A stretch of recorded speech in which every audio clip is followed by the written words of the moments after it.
सरांनी म्हणजे शास्त्राचा जो सामाजिक प्रश्न आहे याच्यावर खूप छान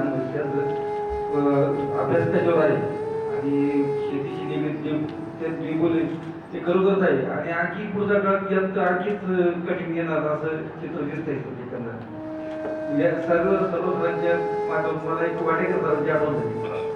वाटेकर सर काय म्हणायचे, सुराळकर साहेब बहुत सुस्त हो गए. ते असायचं आणि आपलं कुठल्या तरी कविता ऐकवायसाठी रेडिओवर लावायची, सगळा क्लास गोळा करायचा आणि ते पुस्तक वेगळा असायचं. आता रेडिओवर गाणं ऐकलं म्हणजे काय फार मोठी गोष्ट असते का, पण ती कविता रेडिओवर आहे, त्या दिवशी प्रक्षेपण आहे, ते आठवण ठेवून आपल्या विद्यार्थ्यांना ऐकवायचं. म्हणजे एवढं डिवोशन म्हणजे त्या व्यवसायाशी किती वाहून घेतो त्या लोकांनी, म्हणजे त्याचं एक ते उत्कृष्ट उदाहरण होतं. त्यानंतर मी बागड सर यांना त्यांचं मनोगत व्यक्त करण्यासाठी विनंती करतो. चार माझे मित्र त्यांनी मनोगत व्यक्त केलेले आहे आणि आता बराच वेळ झालेला आहे. तर सन्माननीय व्यासपीठ आणि माझे विद्यार्थी बंधूंनो, 1977 साली गौतम पब्लिक स्कूल म्हणजे माझं विद्यार्थी जीवन संपलं आणि 77 साली इंटरव्ह्यू देऊन मी गौतम पब्लिक स्कूल जॉईन केलं. आठरे सर असे फ्रेश कॅन्डिडेट निवडायचे आणि त्यांना जसा पाहिजे तसा ते आकार द्यायचे. त्यांच्या शिस्तीत जी माणसं तयार झाली ती नंतरच्या उर्वरित आयुष्यामध्ये त्यांना असं हे माहीत नाही, हे करता येत नाही, असं काही झालं नाही. म्हणून ते मॅनेजमेंट आणि आठरे सर यांचे फार आभार मानतो. तर नुकतंच तिथं ज्युनियर कॉलेज सुरू झालं, 11वी केमिस्ट्री, आणि माझ्याकडे केमिस्ट्री डिपार्टमेंटचा चार्ज आठरे सरांनी सोपवला. मी सिंगल होतो. रात्रंदिवस मी त्या बऱ्याच जणांनी मला आल्याला सांगितलं की पत्र्याची लॅब होती. मी तिथंच रात्री 10 वाजेपर्यंत मी थांबलो. एकदा रात्री आठरे सर आले रात्री 10च्या सुमारास आणि ते माझ्याजवळ केव्हा आले हे मला देखील कळाले नाही. मी इतकं ते पुस्तक वाचनात गर्द झालो. तर त्यांनी माझी पाठ थोपटली आणि असंच प्रयत्न करा, असंच तुम्ही संस्थेच्या विकासासाठी अविरत असं प्रयत्नरत राहा, ही मला आठवण या प्रसंगी मला सांगावीशी वाटते. 5 वर्ष कशी निघून गेली आणि 11वीच्या 12वीच्या आणि काही मला जे वर्कलोड कमी असायचं तर ते 7वी 8वी म्हणजे 5वी 6वी 7वी मला हे सगळं आठवतं. 5वीला मी बायोलॉजी शिकवलं, 6वी पासून केमिस्ट्री होतं, 6वी 7वी मला आठवतं. फक्त या विद्यार्थ्यांमध्ये आता बरेचसे चेहरे अगदी बदलून गेलेले. 77 ते 82 तो काळ. फक्त मला एकच विद्यार्थी आठवतोय, चंद्रशेखर आव्हाड. खाकी शर्ट, खाकी पॅन्ट आणि म्हणजे त्यावेळेचा चेहरा मी त्यांना आल्याला म्हणालो की मला आठवतो, पण आता तुम्हाला आपल्याला आपण स्वतः जशी फिजिकल वाढ होते तसं आपण स्वतः आठवत नाही, पण मला चंद्रशेखर आव्हाड आठवतात. तर विद्यार्थी मित्रांनो, 1982 साली मी तिथे गौतम पब्लिक स्कूल मी सोडलं, कारण आमच्या भागात, आमचं भाग 40 गाव, तिथं संधी उपलब्ध झाली. मग सर मला म्हणाले की तुम्ही आधीच का नाही गेले. म्हटलं जेव्हा जागा उपलब्ध होईल तेव्हाच माणूस जाईल. आणि गौतम पब्लिक स्कूल सोडायचं कारण म्हणजे माझी आई ही कॅन्सर पेशंट.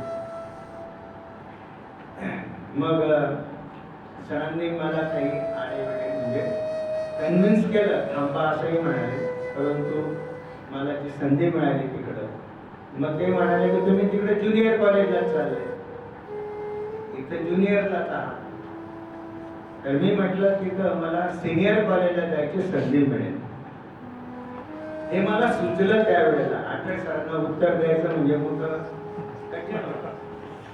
मग तिथे मी 82ला 1982ला 40 गावला जॉईन झालो ज्युनियर कॉलेजला. आणि खरोखर 84 साली आमच्या संस्थेचं सिनियर कॉलेज चालू झालं. आणि गौतम पब्लिक स्कूल मध्ये जी काही रात्रंदिवस मेहनत करायची जी सवय लागली होती मला, ती त्या सिनियर कॉलेजच्या उभारणीमध्ये मला काही असं वावगं वाटलं नाही किंवा जड गेलं नाही.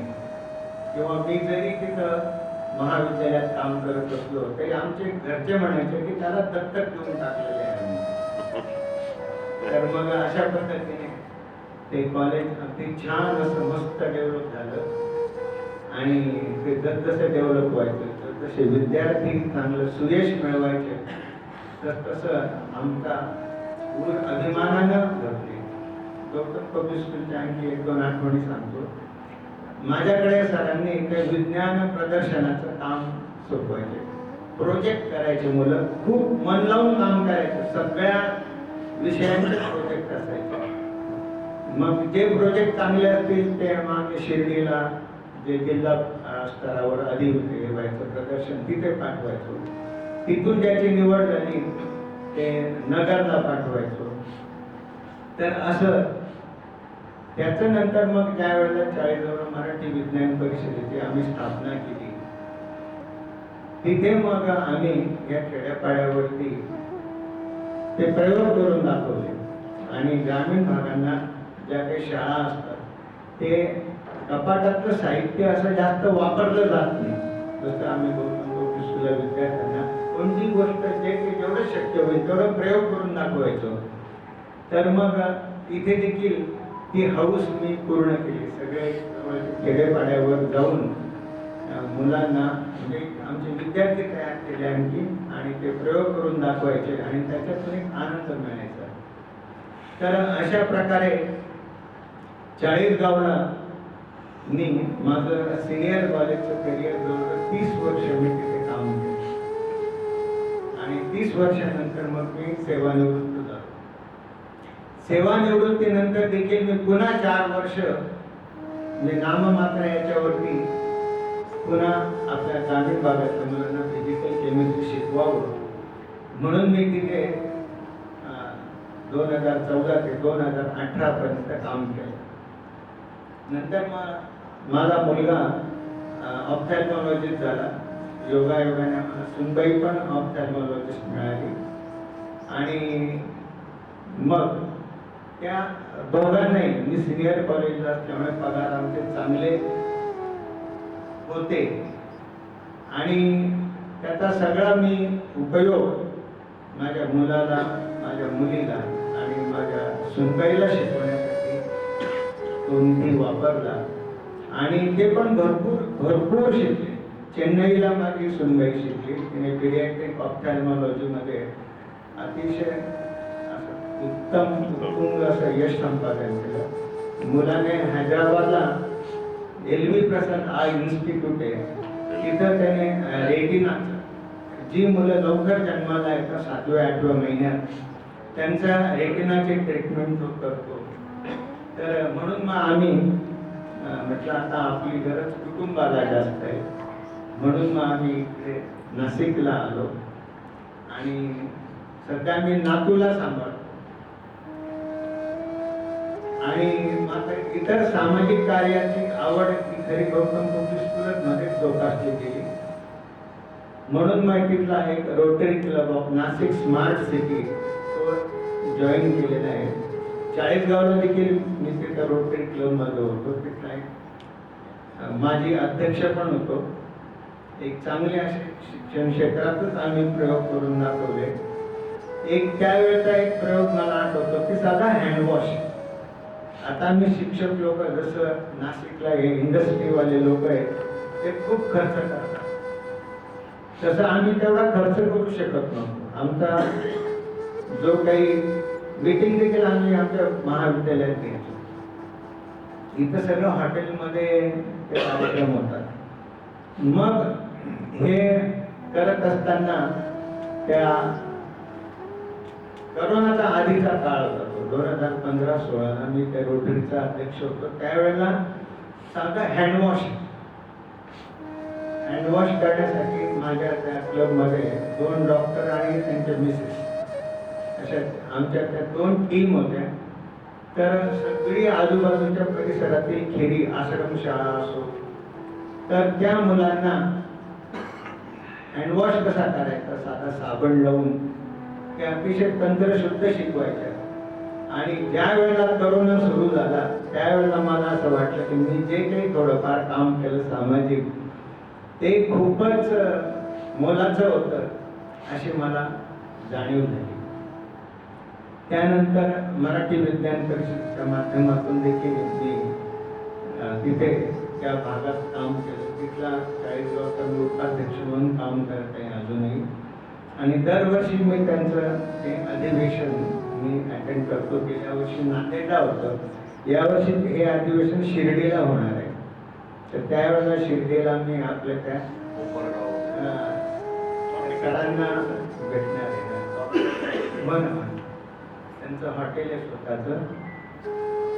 तर अशा पद्धतीने ही कालक्रमानं चालू आहे. आणि नंतर मग मला गेल्या वर्षी माझं बायपास सर्जरीचं ऑपरेशन झालं. हे मी तुम्हाला का सांगतो, कारण तुम्ही पण आता बरेचसे माझे विद्यार्थी 58, 60, 62 अशा वर्षाचे झालेले आहेत.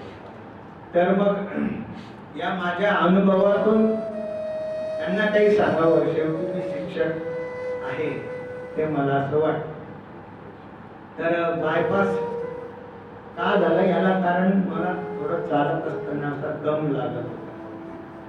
त्यांना तुला एकदा थोडस दूर अंतरावर घेऊन गेलो कडेवर, तर सगळं छाती भरून आली. योगायोगाने माझे जावई म्हणजे भावाची मुलीचे मिस्टर डॉक्टर निलेश बोरकर हे कार्डिओलॉजिस्ट म्हणजे हार्टचं ऑपरेशन ते करतात. मग मी त्यांना म्हटलं मला असा असा त्रास होतोय. तर मग ते म्हणाले की तुम्ही आता 15 दिवस थोडं जोरात चाल, ब्रिस्क वॉकिंग करा आणि 15 दिवसानंतर माझ्याकडे या. मग मी त्या पद्धतीने केल्यानंतर 15 दिवसानंतर पुन्हा त्यांच्याकडे गेलो. मग त्यांनी ते अँजिओग्राफी केली. अँजिओग्राफीमध्ये भरपूर ब्लॉकेजेस आढळले आणि तेच एक कारण होतं म्हणून दम लागले. मग सगळ्यात जास्त ब्लॉकेजेस असल्यामुळे मग शेवटी त्यांनी सांगितलं की मला बायपास करावं लागेल. तर ते जावई असल्यामुळे तुम्ही जे सांगाल ती पूर्व दिशा. मग त्या पद्धतीने अपोलो हॉस्पिटलला ऑपरेशन झालं. साधारणपणे 8 दिवसात डिस्चार्ज मिळाला. घरी आल्यानंतर त्यांनी जे काही व्यायाम सांगितले किंवा तिथल्या जे आपल्या फिजिओथेरपिस्ट ते चालणं, जिना चढणं उतरणं हे हळूहळू असं करत करत त्यांनी एक महत्त्वाचं एक सांगितलं होतं की तुम्ही जास्त नातेवाईकांना गोळा करू नका, सांगू नका. तर आम्ही ते पाळलं. आणि कोणाचा फोन आला तर सांगायचो सावकाश आहे, घाई करू नका. त्याच्यामुळे मग घरच्यांनाही माझ्यावर पूर्ण लक्ष केंद्रित करता आलं आणि लवकर मी बरा झालो. साधारणपणे 3 महिन्यानंतर मग तिथे एक हनुमानाचं मंदिर आहे. तिथं मग मी सांगितलं की मला इथं हरिपाठाला यायचं. मग रोज सायंकाळी 5 ते 6:30 तिथं मी हरिपाठाला जातो. मग 1 वर्षाचा काळ जोडल्यानंतर मग मी सकाळी ऑनलाईन योगा करायला लागलो. ते एक सुनील सौरभ बोथरा म्हणून IITN त्यांचा योगा मी सकाळी 6 बॅचेस असतात दिवसात. तर सकाळी 6:30 ते 7:15 हा योगा झाल्यानंतर हरिपाठाला मी जायचो. म्हणून तिथं आमचे जे मित्र ते म्हणाले की तुम्ही जसं रोज हरिपाठाला येतात तसं रोज स्विमिंगला यायचं. तर मग नातेवाईक मंडळी म्हणलं अरे बाबा कुठं आता काय आणखी काही कमी जास्त झालं, आता कुठं बरं वाटतं. परंतु ती मंडळी खूप चिकाटी करतात. ज्यांनी मला शिकवलं ते म्हणाले की तुम्ही नियमित येत जा. मग जसा हरिपाठाचा नियमितपणा मी जोपासला तसं हे स्विमिंग माझं 71 वय 71व्या वर्षी देखील मी जोपासलं आणि मला स्विमिंग शिकलो. मी स्विमिंग यायला लागलं. तर तो मला सगळ्यात माझ्या जीवनातला आनंदाचा क्षण. जेव्हा मी पाण्यावर तरंगायला लागलो तर असं मी तिथं हळूहळू प्रगती करतो. हे तुम्ही म्हणाल की हे काय सांगताय स्वतःबद्दल, तर तुम्ही देखील सिनियर सिटीजन आहात. एखादा असा प्रसंग आला तर जीवनात घाबरू नका. जे काही जीवनात आतापर्यंत गेलं नाही त्या गोष्टी अवश्य करा, असं मला तुम्हाला एक सांगावंसं वाटतं. आणि तुम्ही बोलवलं, विद्यार्थी ज्यावेळेला बोलवतो शिक्षकाला, तो सगळ्यात मोठा आनंदाचा क्षण असतो.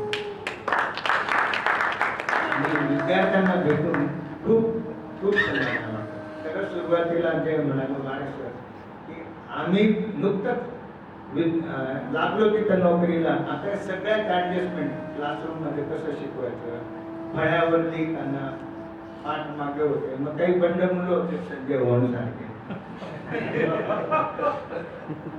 तर मग ते पण आम्ही ते शिकलो क्लास सिच्युएशन. तर म्हणजे ही अशी ही बायपोलर प्रोसेस आहे टीचिंग, विद्यार्थी आणि शिक्षक यांच्यात. तर अशा पद्धतीने आजपर्यंत आम्ही घडत आलो, घडवलं आणि एक समाधान वाटतंय. पुन्हा तुम्ही कोणत्याही क्षेत्रात असाल, ही जी दिनचर्या मी सांगितली, ती दिनचर्या म्हणजे तुम्हाला उत्साह निर्माण करेल. जसं वारे सरांनी विनोद केला की काही जण आमच्यापेक्षा म्हातारे वाटतात, तसं नाही. तुम्ही मनाने तरुण व्हा, आणखी तुम्ही खूप खूप पुढे असं जीवनामध्ये आगळं वेगळं अजूनही करू शकाल. ही तुमची सेकंड इनिंग आहे. मी देखील माझी सेकंड इनिंग आहे असं समजतो. आपण बोलवलं, आमचा आदर सन्मान केला, याबद्दल मी तुमचे अतिशय आभार मानतो. आणि तुम्हाला